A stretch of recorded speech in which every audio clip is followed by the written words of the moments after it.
recent video circulating on social media. There's a woman who was attacking a man of God, the Methodist minister.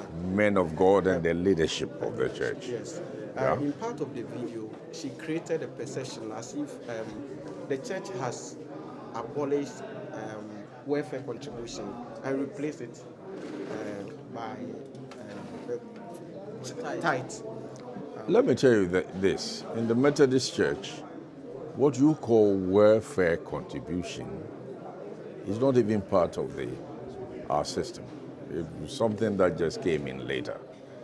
We used to pay dues. Every member will contribute something, and they had dues cards. All the big cathedrals that you can think of, Cape Coast, Accra, Kumasi, all those big ones, and even the secondary schools and those things that we have built, came as a result of the dues and the contributions the church members made. At some point in the 80s, the Methodists introduced tithe.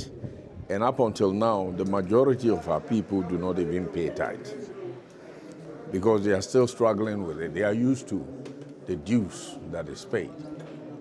Recently, for instance, somebody asked me a question. I earn $5,000 a month.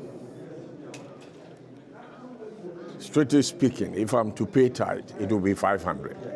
But I have decided that every month I'll pay $1,000. I'll put it in the collection bowl. I don't state that this is tithe. Is the Lord going to be angry with me for not saying tithe? Would you say I have not paid tithe? And I said no. The issue is giving, and tithe is an aspect of giving. There are some of our members who don't even pay tithe, but they give and they give. The Methodist Church saying, 7 whole days and not 1 in 7 I will praise thee. It means that for me as a Christian, knowing what the Lord has done for me, giving is an aspect of worship. And nobody forces anybody to give money beyond what they are able to give. And it is never done in the Methodist Church that if you have not paid your tithe, you will have to be disciplined. People may go into certain excesses and say certain things, but it's not the policy of the Methodist Church, Ghana. Okay? So if you are asking me that question, that was one out of something, right? Yeah. So she created a perception as if the tithe has replaced the welfare, that if you are not contributing a tithe, and in case there is a funeral or any other thing, they are not going to, the church is not going to help you out. The Methodist Church has been burying people who have not even contributed a peso. We do that. I have done that, and I will continue to do that. So on what basis is she saying this? She probably might have encountered some difficulties, and I'd allow her, give her room to express herself. But I think it would be wrong for us to generalize and condemn the Methodist Church, a church that created schools for you to be educated. People have forgotten that money didn't drop from heaven.